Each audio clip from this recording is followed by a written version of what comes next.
Hello and welcome back to Boring Dad Gaming, where today we're going to be carrying on with Citizen Sleeper. Let's continue our save here. Ooh, about halfway through, going by my previous save.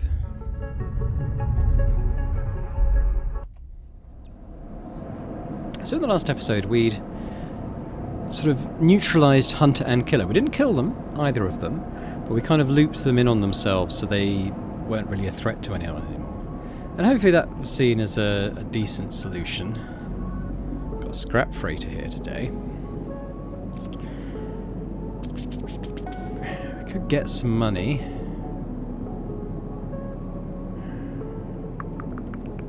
And I think I can get more money other ways, so maybe not. Might buy some scrap though. It's 20 cryo. Let's say we'll get 2 loads of scrap. We might get a ship mined out of it.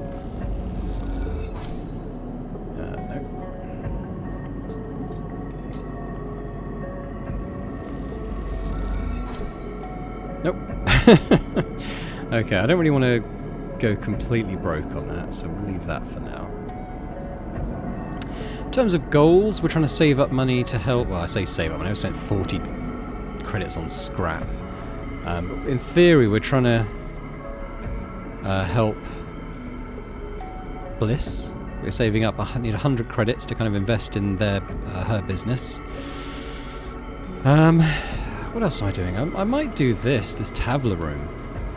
Because with the 5, I can pretty much guarantee I get 24 cryo. I might try with a 4.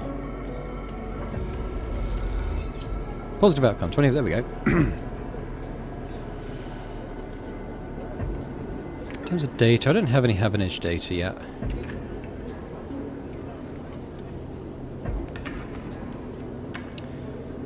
I just think with a 4, we're pretty much guaranteed a good result. I don't know if 13 is the neutral result. It might be. This might be a horrible mistake. 9, that's the neutral outcome. So that's not too bad. We're back up to 54. I don't know if I'll buy more scrap. Or do I? I don't know. I kind of want to steal something from the freight hub, because we might get something good. I'll put my 5 in there. Guaranteed a positive result. 2 scrap. Right, well we can't steal any more now. We've reached the limit on that. Oh, we can't do that either. We've kind of ruled ourselves out of that location now. What was this import-export again? It's... oh, okay. Yeah. Only got 2 now.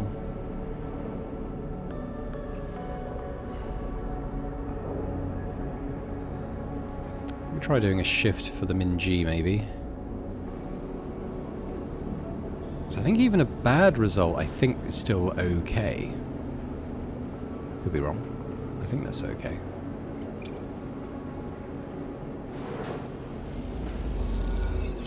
We actually got a positive outcome. 13 cryo and a +2 on our clock, so that's pretty good.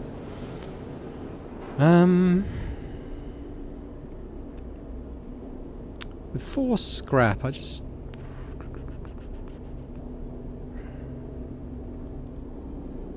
wonder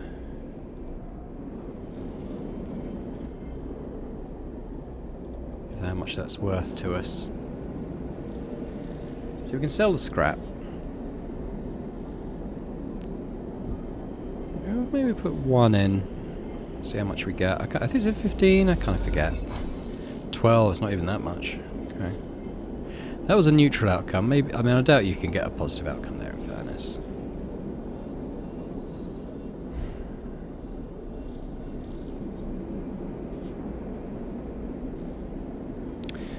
I'm just thinking with another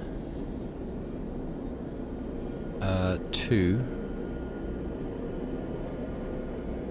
Get across the Greenway, or invest in Bliss. But I think if we go over the Greenway, it'll open up some more activities for us to do, and then we can always from there help Bliss. I'm actually going to sell my other scrap, so I'm going to need food as well. I'm going to be broke, but I will be actually able to eat at Emphasis Place. But let's go and do the Greenway now. Let's get over there. Cost us 100. Damn it.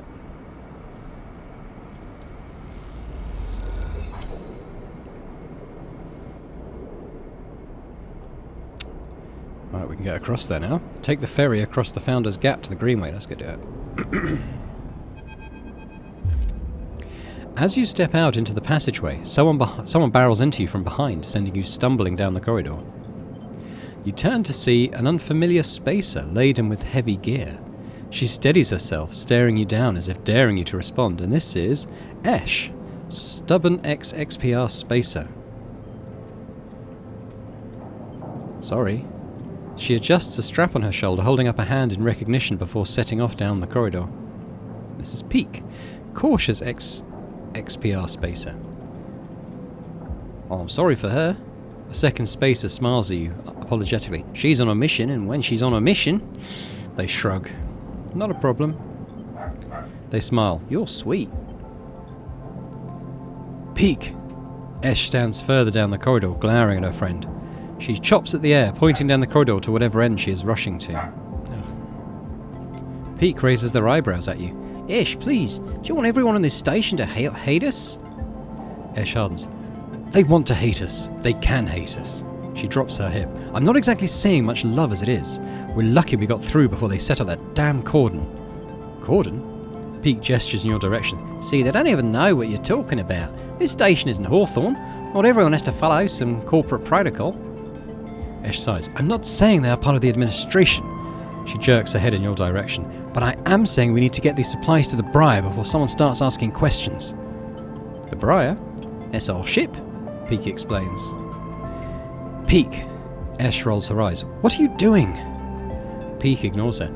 We are with the refugees, the ones Havenage have cordoned off from entering the station. Esh interrupts. The ones that are being quarantined in makeshift vessels that barely made it to the Eye to begin with.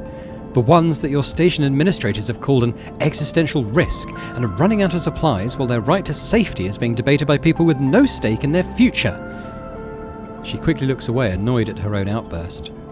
Peak sighs. She's right. People are trapped out there and, They turn to Esh. We understand that this is a big problem for the Eye. Hundreds of refugees and more ships turning up each cycle. They hold up a hand to stop Esh interrupting.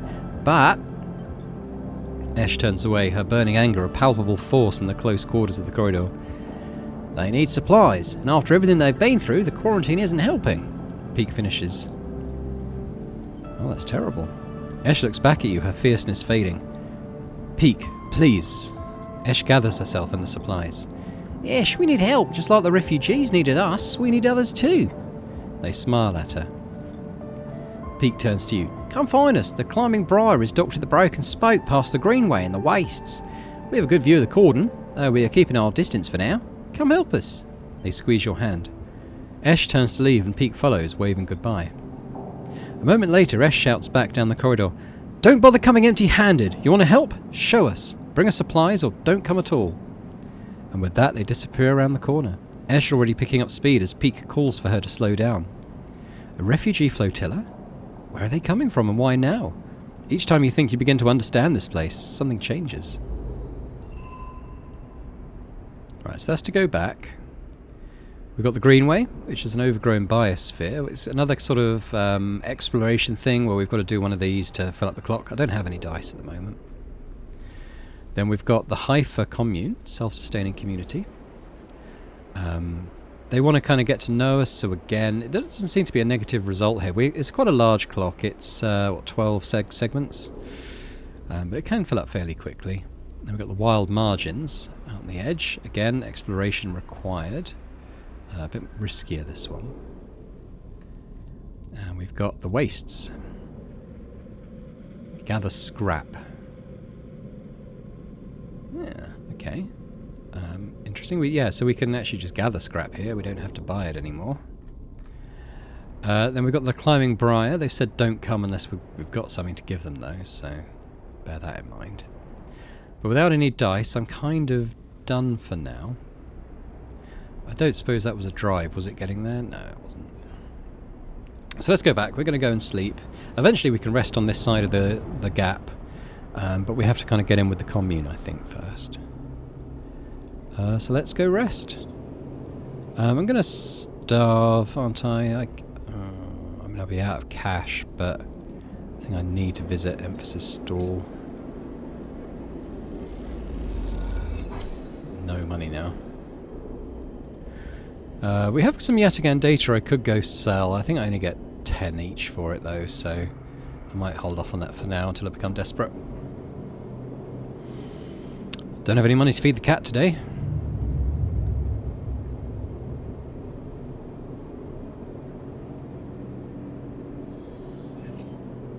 Ooh, that's not good. That's a little bit rough, that. Alright, let's go across. We'll do some Greenway stuff today. So in the Greenway itself, it's a little more dangerous, this one. Especially with the dice I've got, I'm going to have negative possibilities on each one. It might be better to try the Hypha commune. There's at least even a negative result here, it's not so bad. Let's see how I do. That's a positive one. That's good. I'll do one over here. Another positive one, already halfway there. Might as well try another one. Negative. Still get one.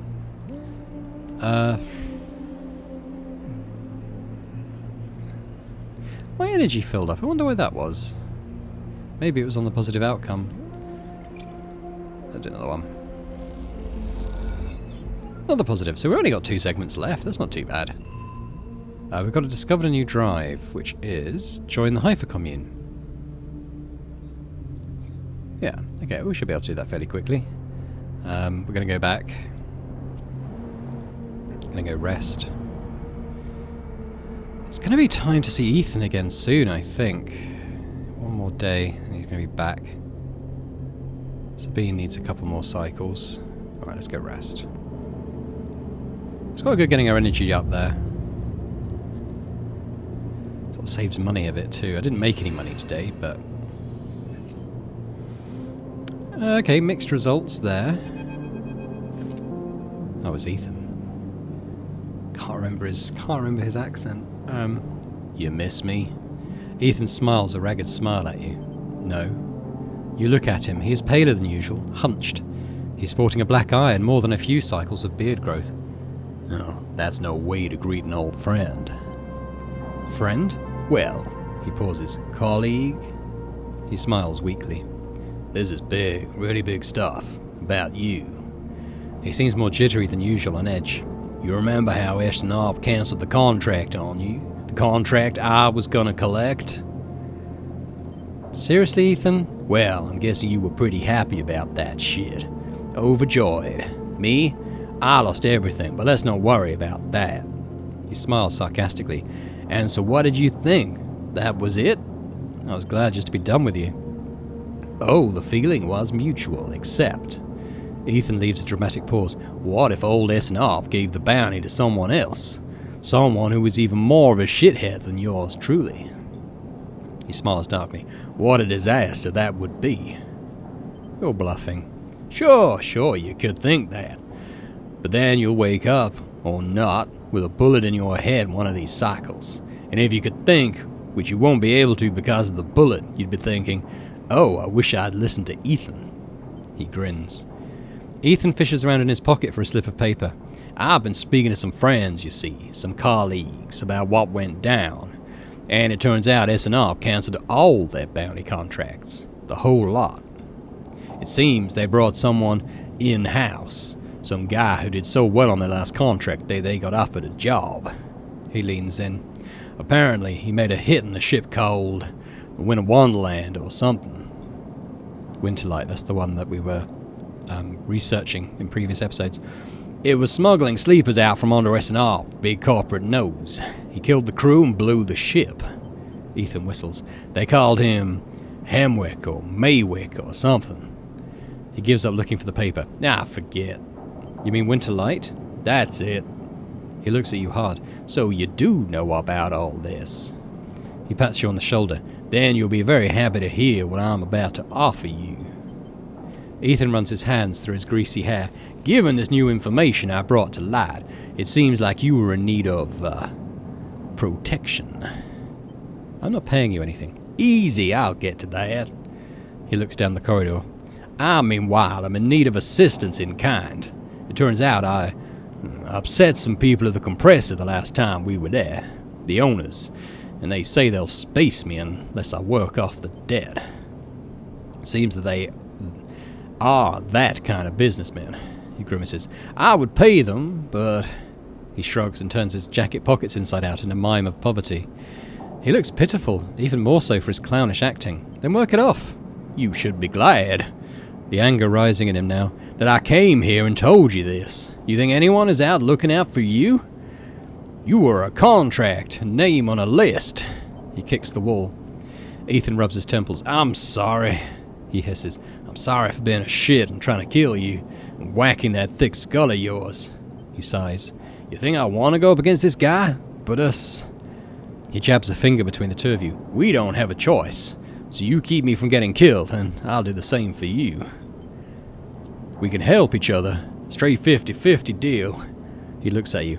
I'm not asking for a favor. I'll think about it. Ethan nods. I'm at the compressor, every cycle, working. He pauses. Just think about Maywick. Think about that cold-eyed SNOP shit on his way here from the car systems. He smiles. That should give you the motivation you need. Ethan swaggers off down the corridor, throwing his jacket over his shoulder. Can't wait to be working with you, he shouts.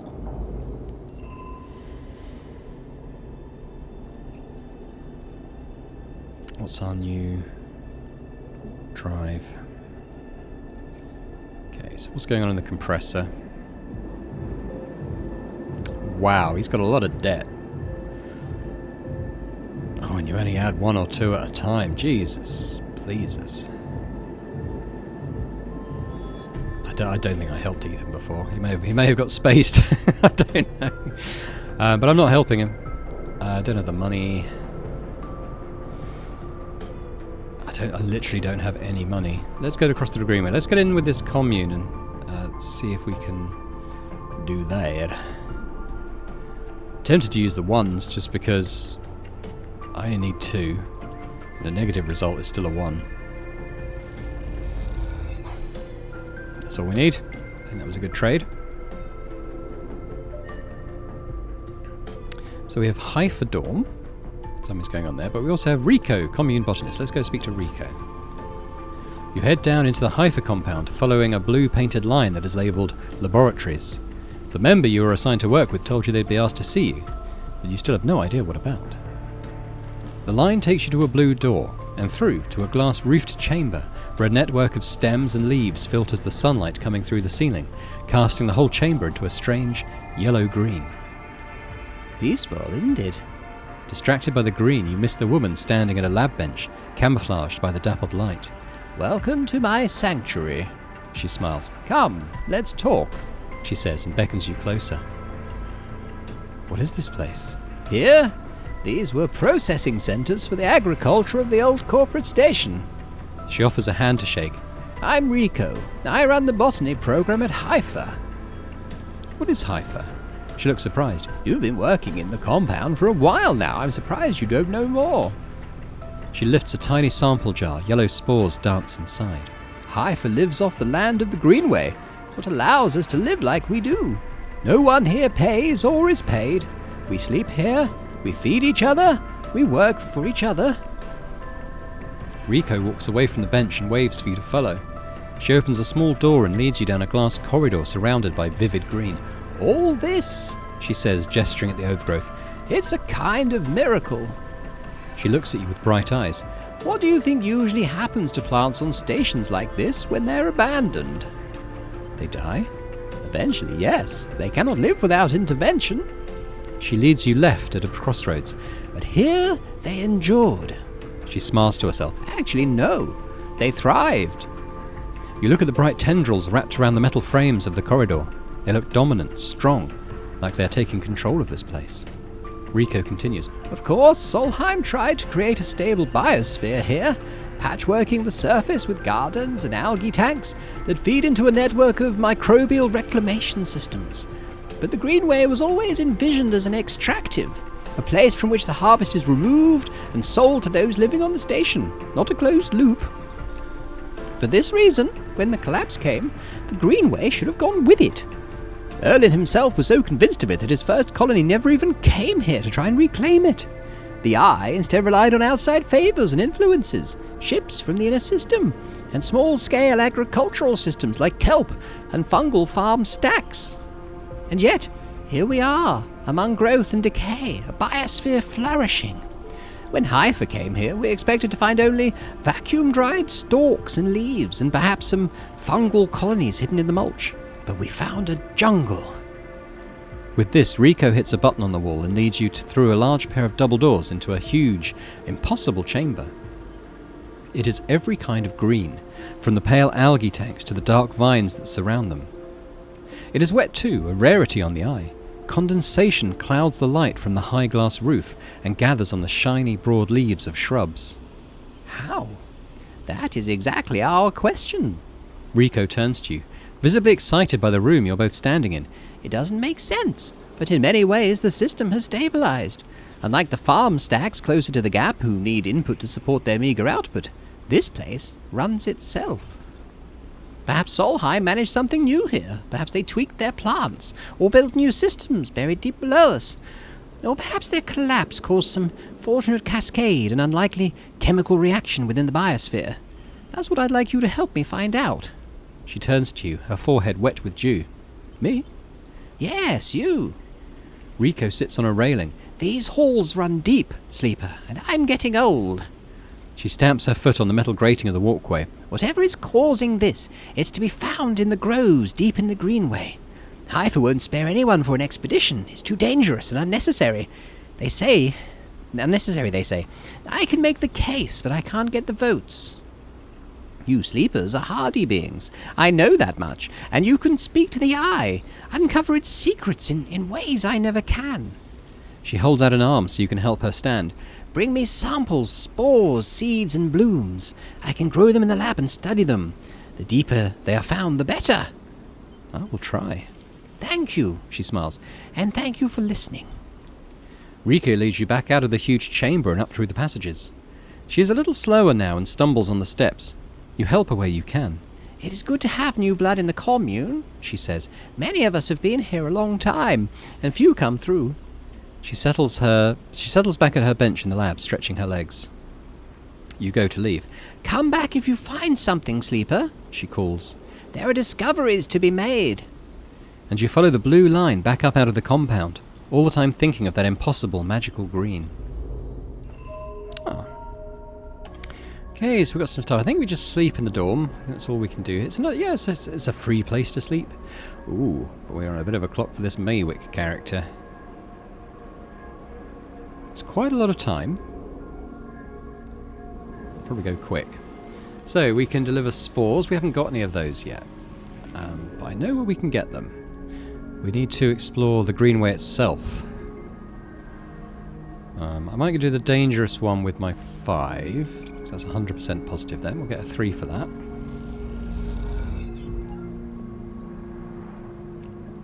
I think it's actually repeatable. So let's do the 6 as well, and then we'll have done it.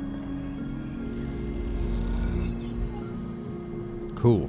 Right, so this is done now, this Greenway. We have an aviary, overgrown garden, we have mushroom groves, buried fungus chambers, we have farm stacks. Let's look at the farm stacks first. So we can work the stacks, we get money for doing that. We can steal the harvest and get loads of energy. We can only do that 3 times. We don't need to because we've, for some reason, our energy is still high, that's good. We can barter for food. Yeah, so we might come back there. Let's pop into the... it's very dark. Greenway Gate. That's all I can see here, I think. Let's click on it. Oh, I've got that Sci-Fi, remember. I wonder if I can use that here. Slot Greenway Sci-Fi. The entire Greenway is locked down, shrouded in a dark cloud of shifting currents. What's happening here? Let's find out.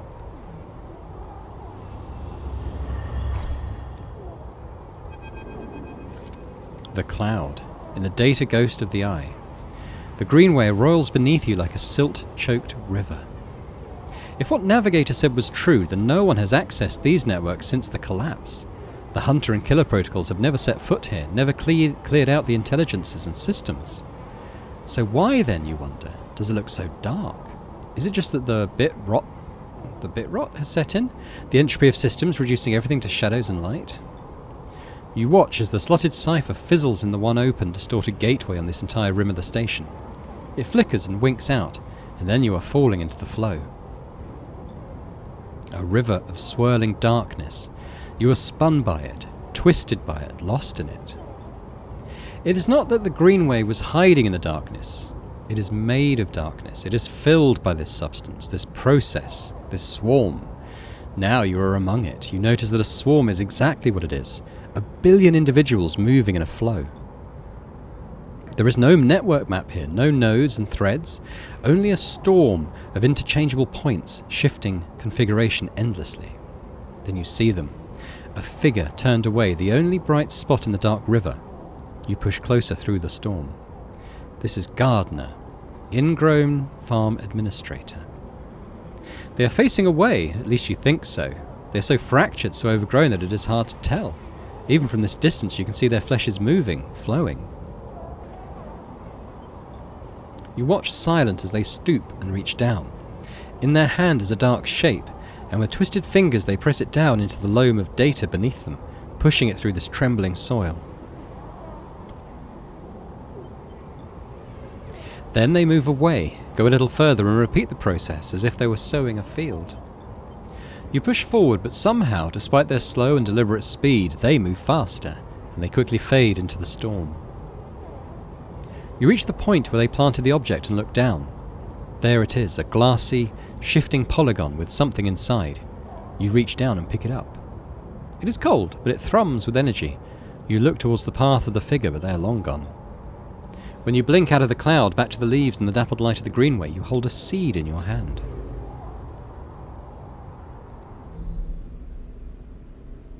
Gardener's seed. A seed. You need to find somewhere safe to plant this gift. Well, we have a couple of options, perhaps. We could try the aviary. Okay, well, we need to clear overgrowth, and that's a safe action, so we could use our 1 on it. What have we got in mushroom groves? Collect spores, forage for fungus.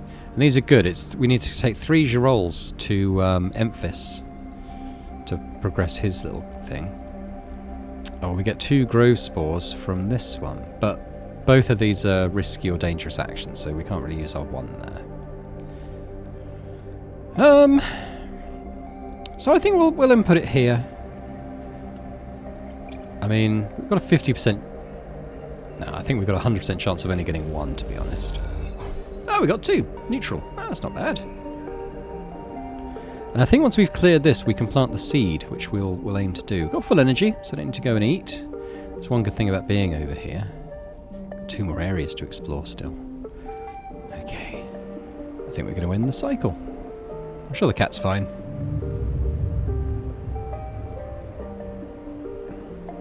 I need to make money at some point. Oh, some good dice there. I think we'll continue clearing this area. I'll try the 1 again. Something to use it on, isn't it? Another 2. I mean, that's 2 1s. I've got me 4 bits of this clock already filled. I mean, that's pretty good. I think with that in mind, we'll try the 4.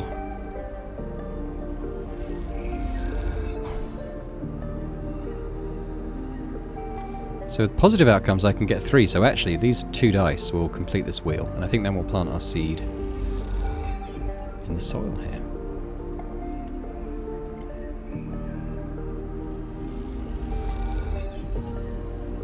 There we go. We should have cleared it now.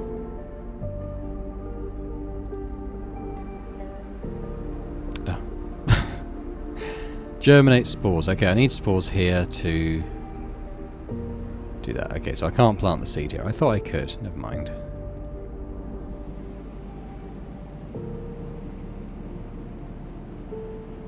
Can't do it here either. I mean, I'm running... I'm going to be down to 3 dice tomorrow. And, I don't have any more stabilizer. Actually, what's Sabine's timer looking like? I know they had another couple of cycles to go. Oh yeah, let's talk to Sabine. 4 cycles, Sabine said, and here you are, right on time, with no sign of them. You wait a while in the apartment, the dread descending as the cycle spins onward. They should be here. Check the door. You pace back and forth around the apartment, the rumbling of the station suddenly so present and loud. You go to the door and open it to an empty corridor. You close it again. Right, let's check the terminal. You check and double the terminal for messages or recordings. Nothing, just the pale glow and the silence. Wait. You try to settle down to wait. You sit on the bunk and stare out at the tiny room. Where the hell are they?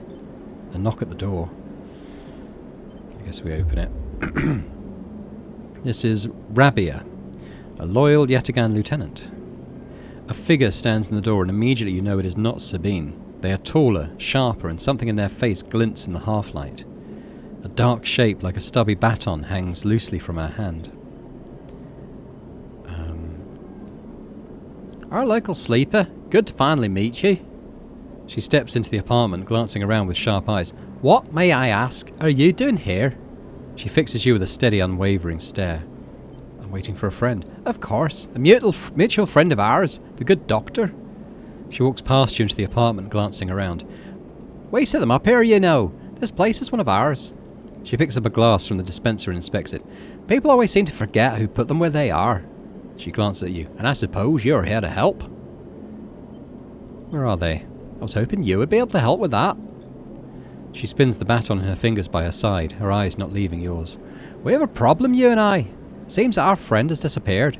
Left without even saying goodbye. Which means they're in a little trouble now. But it's the kind of trouble that you need help for. So I thought I'd come down here and take a look at their little hidey hole. And here you are. The help. She looks through the detritus on the side. And what help? A sleeper, no less. Which I have to admit is a little surprising. It suggests to me that our friend hasn't really been very honest with you, either. What do you mean? Well, I'm sorry to report that before we got them set up here, Sabine was working for your owners. She pauses. S&ARP. You blink hard at the news, unsure how to take it. Rabia looks away, waiting for a response. Prove it. Happily? She crosses into the next room and you follow silently. She sits at the terminal and touches her baton to one of the access ports. A spark, then the terminal screen skips, encrypted folders emptying themselves before your eyes.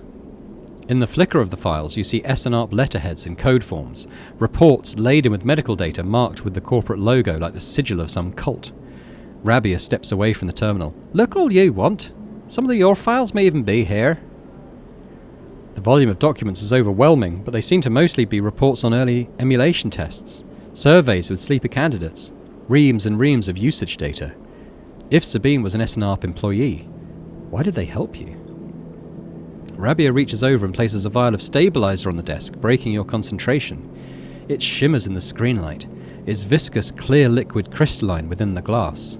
We will of course keep up the supply. We're more than able to dispense important medicines, even without the doctor. You hold it between your fingers and for a tiny moment you have the urge to crush this object for the power it has over you. I'll ask Toshiro to make those a little cheaper for you. He'll be running the surgery now. Rabia closes up the briefcase lab and holds it at her side. We have to retrieve our assets, of course, but I'm sure you understand. Rabia turns on her way out. There is no reason for us to be enemies, Sleeper. Come see me. I keep an office nearby. We have good work to do, you and I. Meet me there in a few cycles. She slips out silently into the corridor. You look around the apartment and feel the fear drain out of your body to reveal the tiredness beneath. Wow, so I think we've got free stabilizer because of that. We'll go to the surgery. How much is more going to cost us now? It was 100 before. It's 80 now.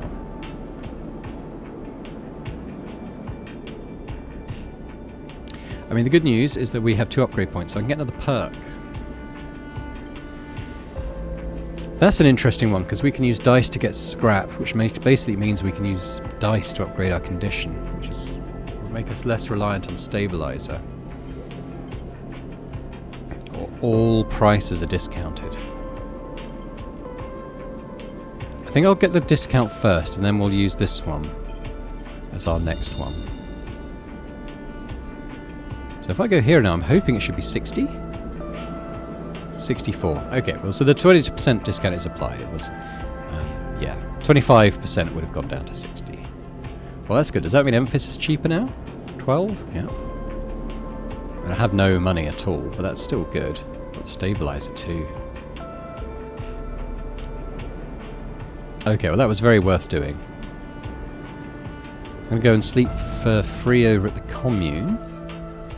We're going to use our stabilizer as well to get back to 5 dice rather than 3 tomorrow.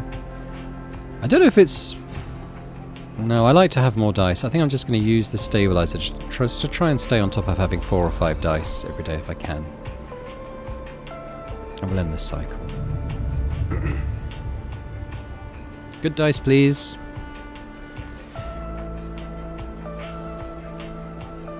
Pretty good. Happy with that. So today I want to go into this mushroom grove, and I want to get spores and mushrooms if I can. We want to... I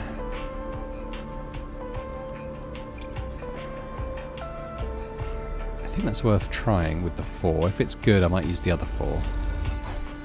Use the 4s. Try again. That was a neutral outcome. We might get a positive one this time. 50% chance. I need 3, really. Nope. Let's do the 5.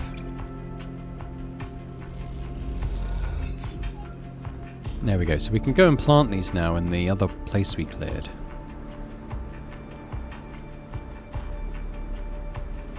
And maybe then we can plant our seed in the ground. I'm not sure.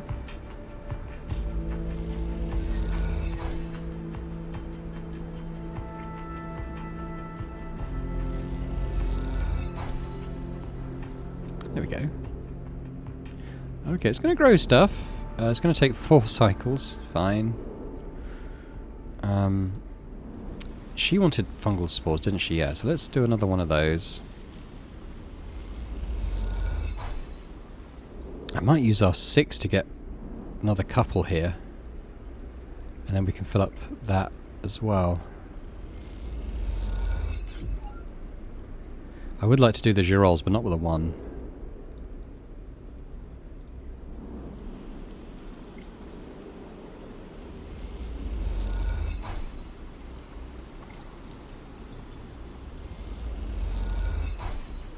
There we go.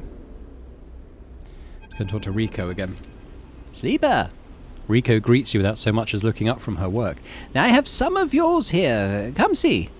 She beckons you over to a heavyweight-looking console wired to a series of specimen jars, some of which contain your spores. What does it say? The spores you have here are a real cocktail, a selection of types from within the groves, but I've been able to isolate a few. She taps one of the specimen jars.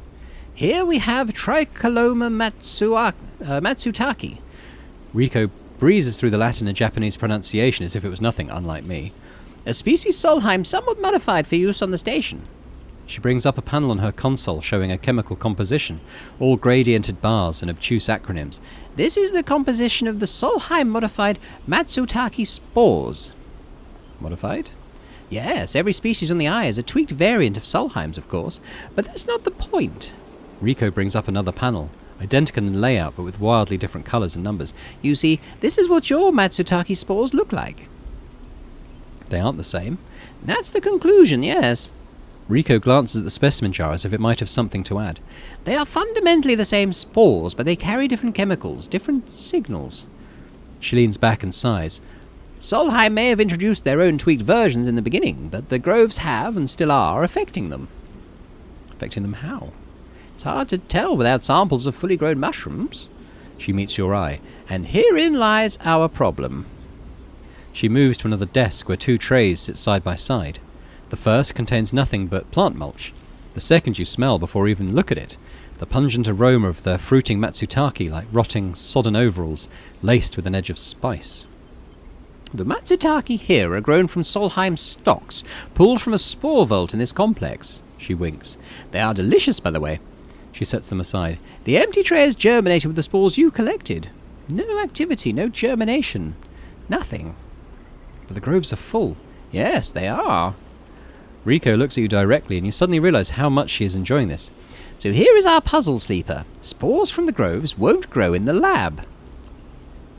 I think this is still her talking. But gathering fruiting bodies from the groves is too unpredictable. We need to grow a fruiting body from some of these spores so we can track it, understand it. In short, I need for you to become my mushroom farmer. Actually, I already started. Rico looks impressed. Well, well, an eager mycologist. I'd never have guessed. I assume you set yourself up in the aviary, I've been eyeing that place up for its proximity to the groves. Bring me whatever grows, not just Matsutake. There's more than a couple of variants in there, so I'll need plenty of samples. She plucks a Matsutake cap from the tray. These little things are reflections of their conditions, their smell, their taste, their chemistry. It all derives from the conditions of their growth. She smells the cap. Enough of these, and we'll have a picture of what is happening here, of the ways in which this biosphere is modifying itself, or being modified, whatever the case may be. Rico pops the Matsutake cap in her mouth, taking you by surprise. And don't worry, Sleeper, she says while softly chewing. If this turns out to be a dead end, I'll make sure that not a single mushroom will go to waste. Okay, so we're going to grow these mushrooms and take them to Rico. What am I going to do with a 1? Do anything in the farm stacks? This is safe. I mean, I'll get 6 cryo at least for a 1, which isn't bad. But then if I go and get some data and sell it, I'll get 20 for the same roll. So I think that's probably the better choice. I imagine I can use a 1 somewhere. Yet again. Okay, we'll do that. We'll get 2 data.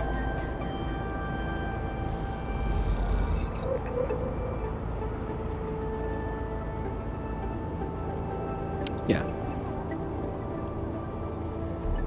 And I think I'm going to go and sell it to Havenage.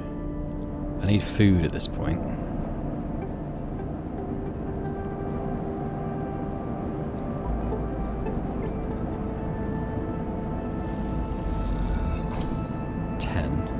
If I sell the 2 I just got,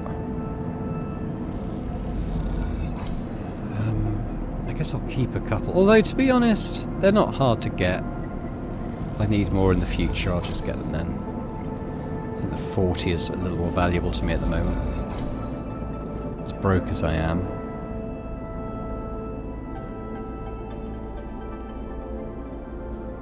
Yeah, let's go to Memphis. It's only 12 now instead of 15, which is good. We might as well sleep here as we're here. There's no particular reason to go back to the commune. I'm not going to feed the cat. I mean... There's only 3. Alright, we'll feed the cat.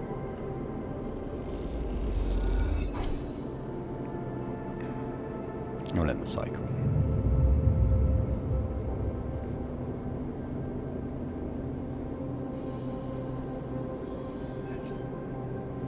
Some decent dice there. So it's already 3 round here. Ooh. Yeah, I mean, I think we'll be okay. Oh, what's this? Rabia. We go talk to Rabia. She might have work for us. Okay. As you approach the address Rabia gave you, a heavy hand falls on your shoulder. What's your business here? The enforcer grips your shoulder, giving a hint of the strength her implants give her. I thought it was a bloke. As you turn, you see the same subsidiary eyes as Rabia and Toshiro, glinting like mirrors on her cheeks. Oh, is Rabia? Oh no. Someone else. Gia, please. The sleeper's here by my invitation. At Rabia's command, the hand immediately loosens. An apologetic look replaces the scowl on Gia's face. Of course, Rabia, I'm sorry. Got committed to that voice now. Rabia waves her away. Don't you worry. I appreciate your protective instincts. She smiles at the enforcer. How about you head to the timber? They have a delivery coming and they'll need some help with the lifting.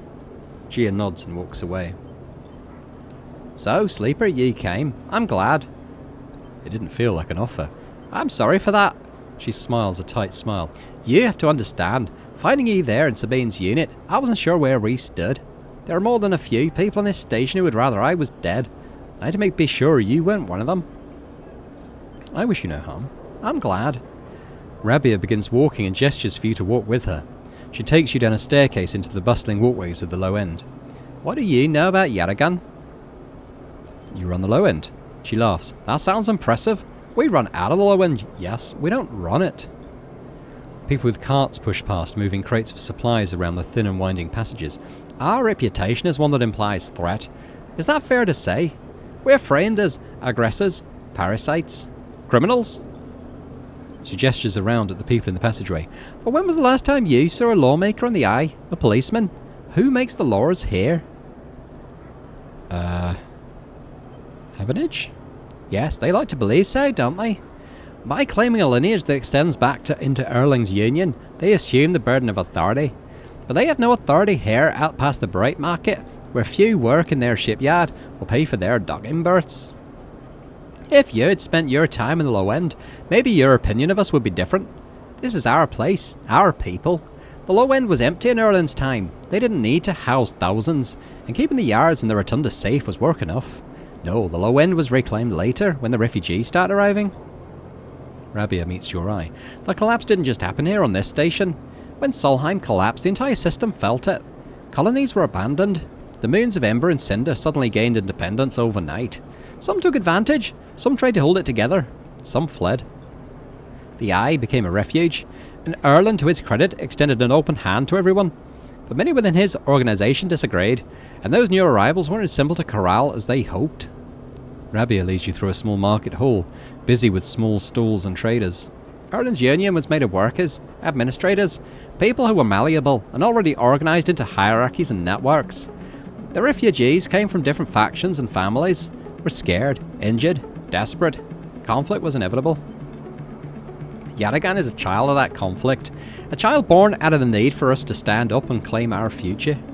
To provide security, strength. People call us a gang, but we are a community. I take my position as lieutenant seriously, and from my birth, I have worked to earn it.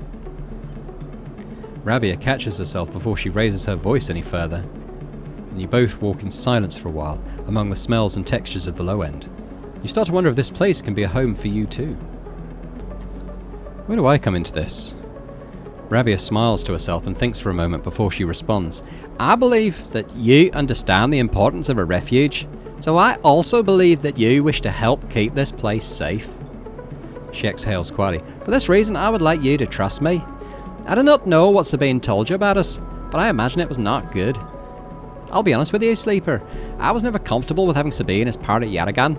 An ex-corporate employee. It goes against our nature. But their deal was with Yannick. I kept my distance, made sure Sabine had their surgery, kept it supplied. That was all. But I cannot allow people to go back on the promises they have made to us. Yaragan has not lasted this long because it is a charity. We offer and ask for support. Any betrayal will be treated as an attack. Who's Yannick? Yannick is one of the heads of the Yaragan. They guide us. He's the newest to be elected. He's an elder. Sabine found something. Please, I don't want to hear their accusations. They only wanted to escape their debt. They would have said anything. But where are they now to stand behind their claims? I'll find them. As will we. You realise that Rabia has led you in a loop, and together you both come back to upper staircase to the walkway where you met. Oh, she's got a little robot arm look in that sort of clear case. You're free to go, Sleeper. I've said what I wish to say. She looks out through the windows of the hallway. I would protect this place with my life as it has protected me. I want to make that clear. She turns back. However, if you too wish to come under its protection, I can help you. Return here if you wish, and there will be tasks for you to complete. You'll be able to see Yaragan, to see the low end with your own eyes, not as others frame us. As for Sabine, she pauses to consider her words. I will not ask you to betray them, but if they contact you again, consider their motivations carefully. With that, Rabia leaves, slipping back into her office while you stare out at the countless units, each a home, each with the story that make up the low end. New drive, which is maybe to find Sabine or to work with them.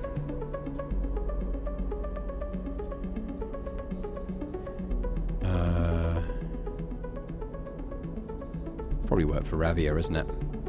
I don't really like her quests though. She's an enforcer. We've got to go and rough people up, I think. Collect tithes, control the ward. I don't really want to do that. I don't like the Yataghan. So instead, let's go do stuff with mushrooms. That sounded wrong somehow. Well, they're growing. There's going to be another few cycles there in the mushroom groves. Maybe we could get some girolles for Emphis, actually. Let's use our 6s. Yeah, I think we only get one at a time, but I would like to do that today, because it's been on our list for quite a while. Hopefully a 4. I don't think it's possible to get a negative one with this. Yay! We got them. Beyond that... Oh, okay. We can actually try to get another one, and we can... Oh, wow. It's going to take a while, isn't it? We could try a bit of exploration, maybe, in this next area. We're tracking Ashton. Forgot about that. That's for Akita.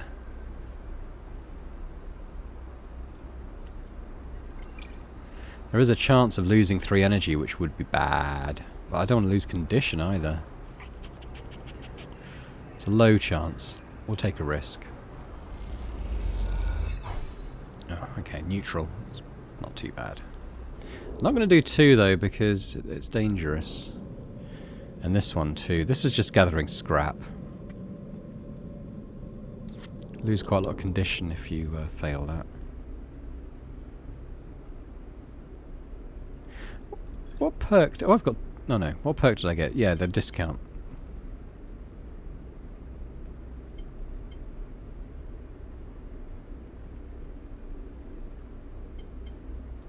Yeah, okay. We'll keep that in mind. I might go and get more data to sell, possibly. With a 2.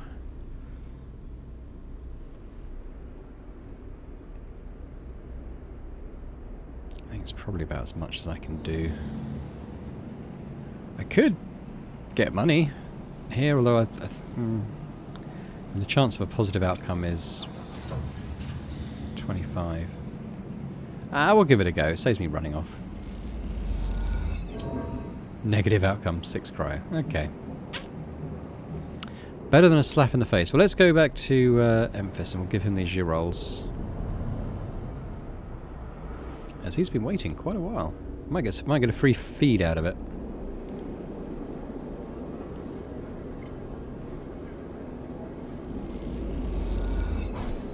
Hey, there we go. He's gonna take a few okay, so he needs 3 days to kind of work on the prep. He doesn't like to rush these things. Fine.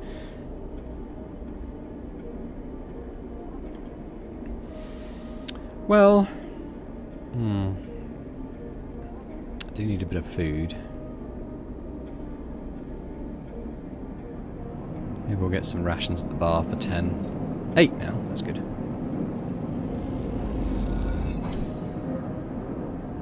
I think we rest here. Our little house. What's going on the repairs unit? Oh yeah, it's the guy who's coming to kill us. I think we should be able to do it in time. I think when I finished last time, I had loads of time left. Famous last words. It's not too bad. So Emphasis needs a couple more cycles for his prep.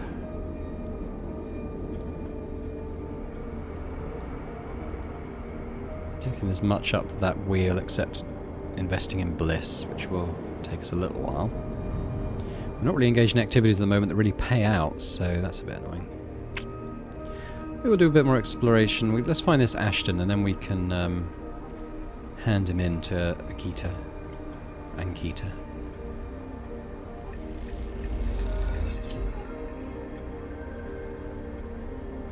Got 5 cryo for that.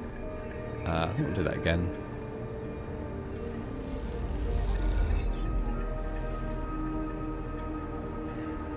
I think 1 left.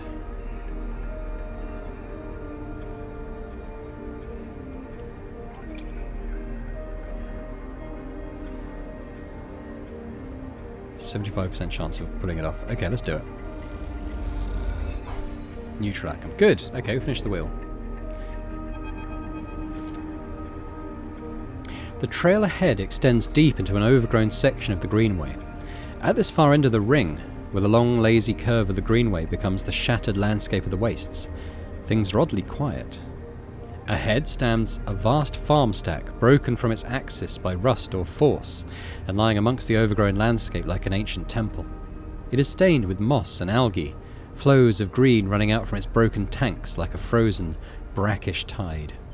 This is where Ashton is hiding, you are pretty sure. All your intuition points to the shadows beneath this collapsed superstructure. You roll the comm headset Ankita gave you in your palm. I mean, we did swear that we'd help her, let's call her. Unfortunately, I think she's got the Northern Irish accent I've started using for Rabia. You slip the headset into your ear and it fizzes with static. After a few moments you hear Ankita. Sleeper, have you located the target? A doubt enters your mind. Can you be sure he's here? Yes, come now. Copy. Hold tight until I get there. The static cuts out, the channel dead. You hold your position and watch the trail. Ahead, the stars wheel with the motion of the eye, and your mind wanders. You try to imagine what this place looked like before the collapse. All ordered rows of crops, corporate pleasure gardens, glowing farm stacks. Now it is a wilderness, a strange overgrown biosphere bordered by the void of space. You smile. Despite everything, it seems like an improvement. Sleeper? Ankita's hiss brings you out of your reverie. He in the collapsed stack? I think so. She gives you a look. You better be right.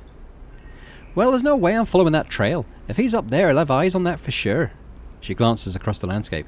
Let's get to the undergrowth, work our way round.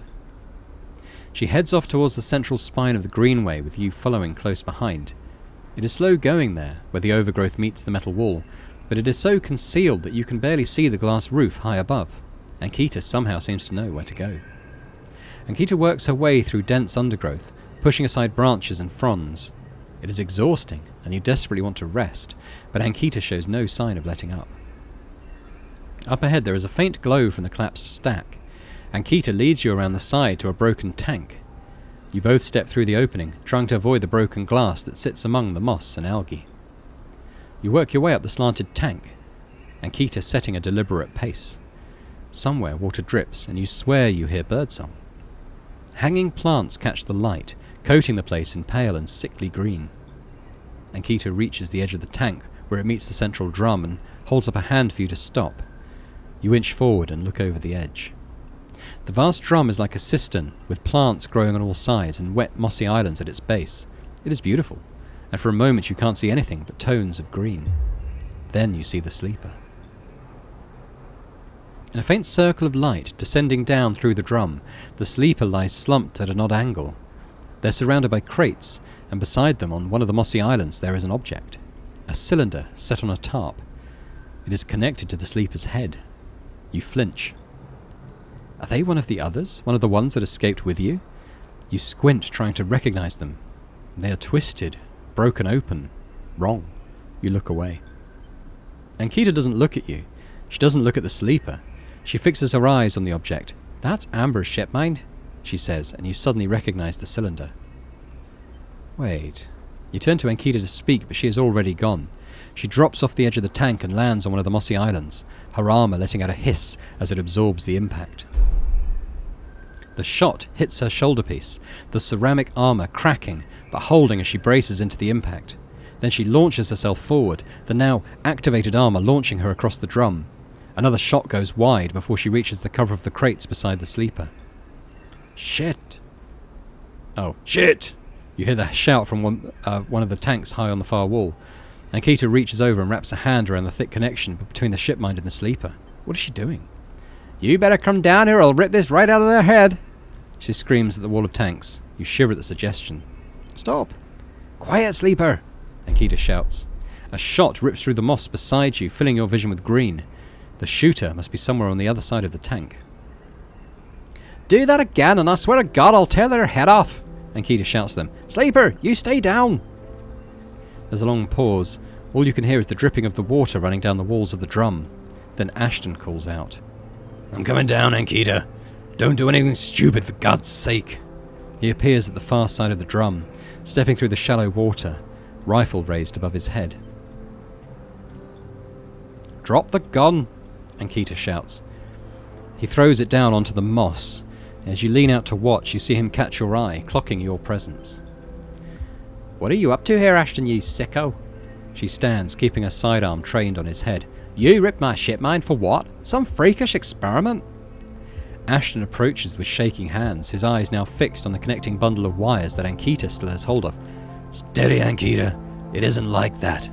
I needed the ship mined. You have to understand, they would have died without it. What are you talking about? I don't give a shit why you rip my ship mine and cripple my ship. I should put you down right now. She tightens her grip on the connection. Typical of you, Ankita. No curiosity. Ashton smiles shakily. That's why I never asked for it, for your help. You only look after yourself. He nods at you. That sleeper up there, they're just bait, right, to draw me out? Ankita sucks a breath in. Are you trying to give me more reasons to shoot you? I love them, Ankita. Ashton looks at the crumpled sleeper. I love them and they were going to die. I knew you would never understand that. He starts closing the gap between himself and Ankita now, slowly inching forward. Don't do that, Ashton. Ankita snarls. Don't do that. Let the wires go, Ankita. Let us go. If you don't get out of my way. He inches closer. Please. I can't let you take it, Ashton. Ankita hardens her stare. You stole it from me. You left me for dead.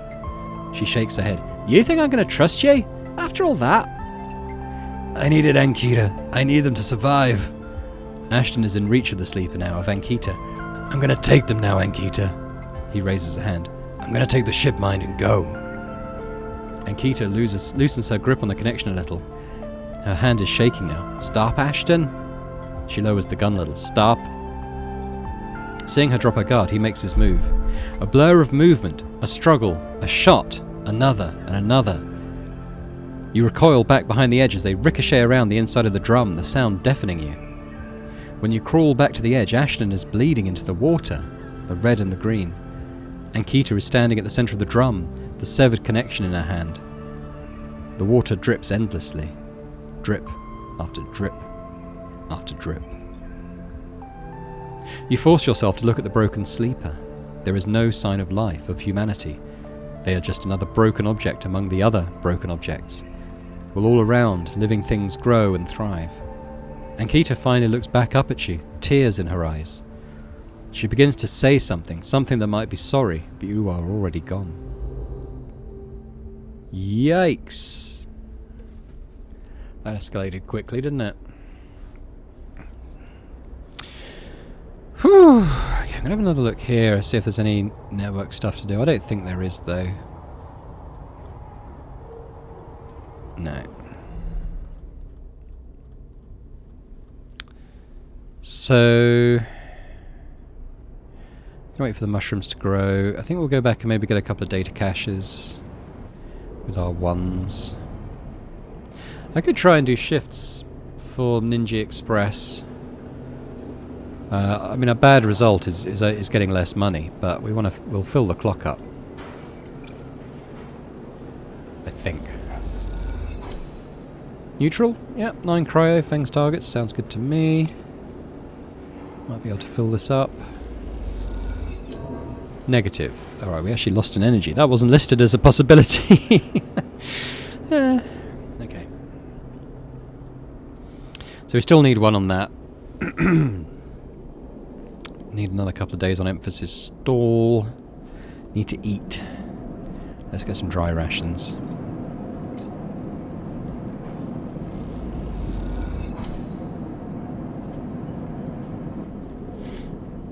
Okay, let's rest at our place. I really can't afford to feed the cat, I'm sorry. I'm sure it's getting food from other places.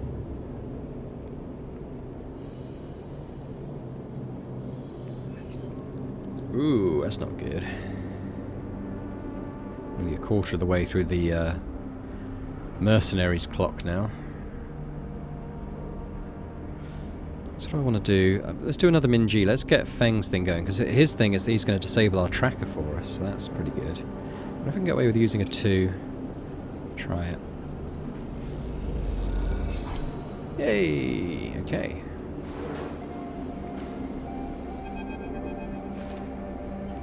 Sleeper, You see Feng coming up the corridor as you step out of Minji's, the kelp noodle smell still clinging to your clothes. He comes up fast and stops close, looking around suspiciously. I don't have long, take these. Feng palms you a couple of those metal thumbnail-sized drives, ripperworms. My slate has been buzzing like crazy. It seems your delivery shifts have turned up our 2 targets. He squeezes your shoulder. I knew you could do it. Now we nail those snakes. What do we do? Hardin's boys are all connected by some kind of closed network. You break the access protocols on both of them. You should be able to gain the location of the nearest network ports. Slot the ripworms in those ports, 1 each, and they'll feed me anything and everything stored on Hardin's shadow network. He smiles. Can't wait to see what juicy plans they have in there. You hear the scuff of boots as a group comes up the corridor, likely on their way to place an order with Minji.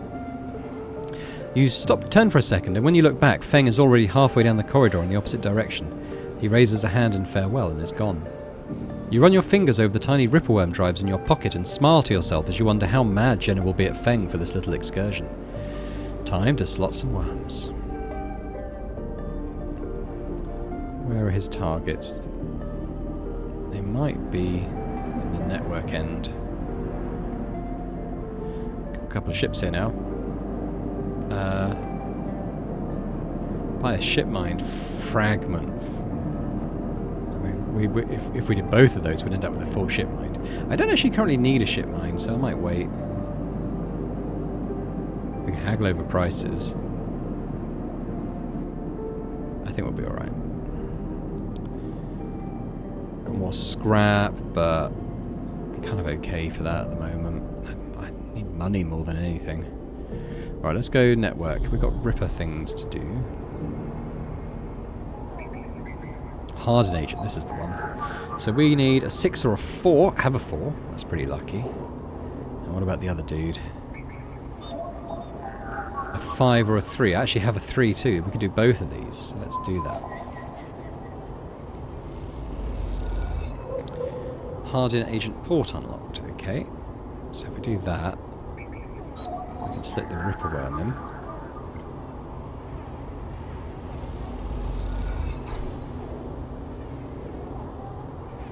I want this guy.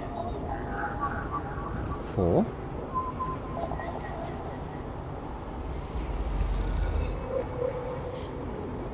And we'll do the same again.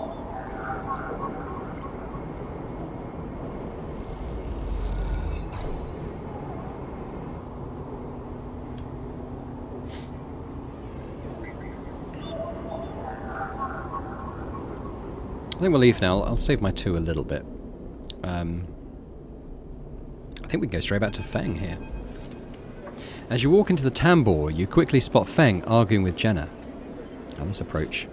You come up behind Feng and he turns and notices you. Jenna stops mid-tirade as you arrive. She turns to you. You again? You here to vouch for this layabout? I am. She laughs. Well, and what are you two up to? Feng winks at you and interjects. It's like I told you, Jenna. I'm helping them out, getting them settled, sorting their life out. They're a sleeper. You know what that means?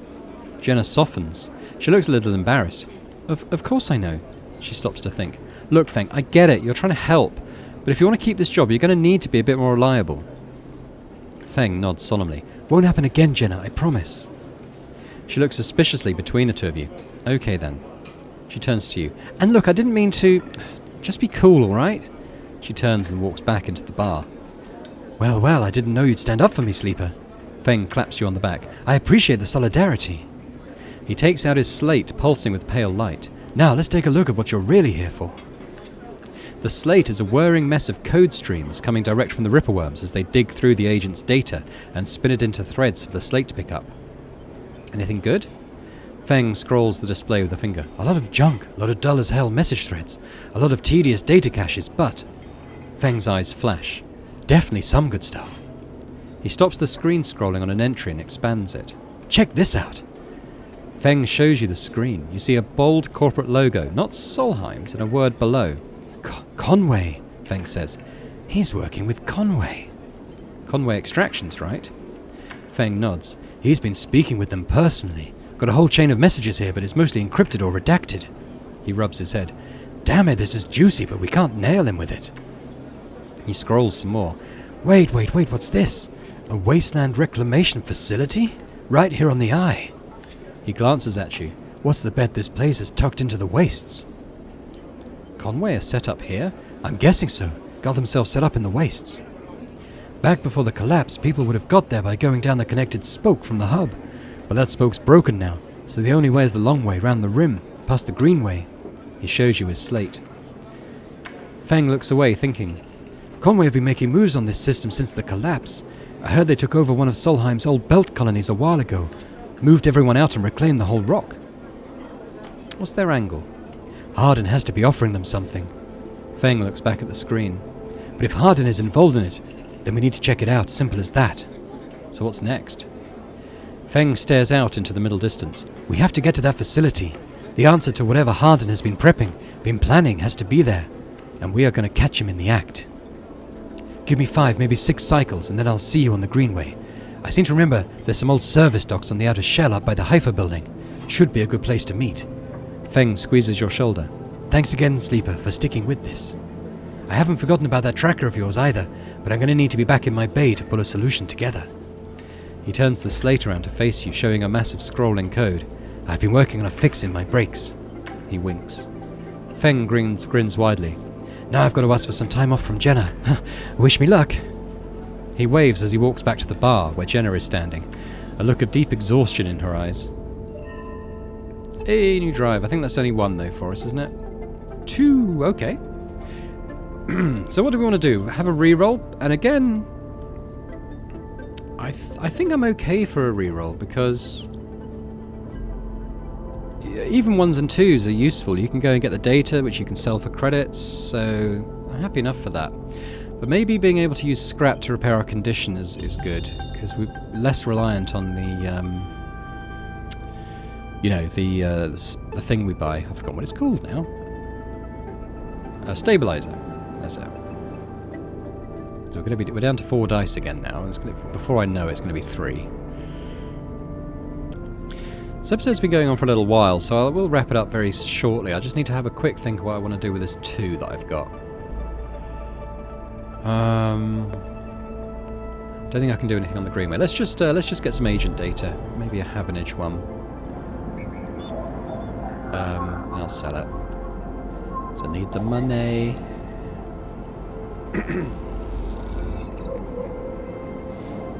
So that's worth 20. Sell that to Yat again. It's at the temple. Yeah. Sell both these.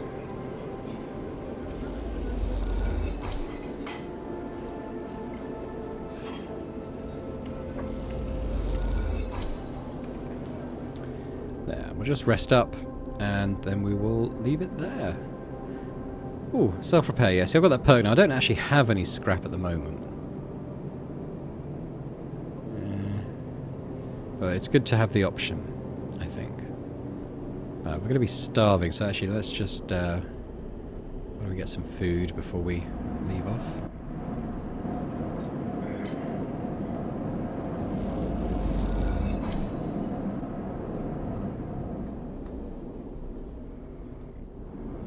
So good rolls tomorrow would be good. I